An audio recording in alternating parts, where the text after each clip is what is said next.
Does more expensive mean better? Today we're talking about floors. I'm going to go over my 3 favorite mops, starting from my cheapest to my most expensive. I love this refillable spray mop. It costs about $18 and you can use any soap you like, and the pads are machine washable. I would say I use this one mostly for quick and easy spills. Next is the spin mop. This one runs around $50. I love this mop. You just pop it in the little spinner and then it gets it pretty dry, so you're not getting too much water all over your floor. It's also great for baseboards, doing your cupboards and your doors, of course your shower, so you don't have to go on your knees anymore, and don't forget your trash cans. Keeping these mop heads clean is pretty easy. I just pop it in the mop bucket, and then I'll add a little bit of washing soda or OxiClean to the water, and then let it sit overnight. You can wash these in the washing machine, but I feel like it breaks up the fibers a little. In the morning, I just run it around the spinner a bit, and then I put it outside for a few hours to air dry.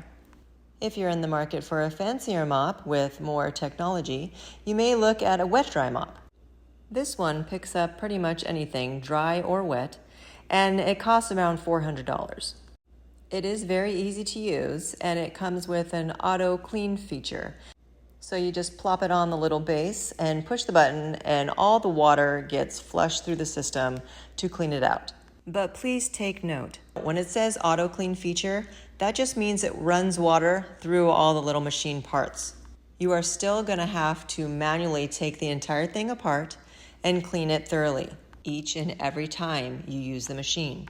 I get so many comments from people saying that they've had this kind of machine and it smells like mildew. Yes, it will smell like mildew if you do not clean it, but you have to take the entire thing apart.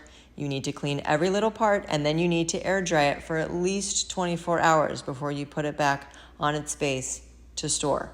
So my question to you is it worth all the extra cleaning and upkeep of the more expensive machine, or would you choose the cheaper one?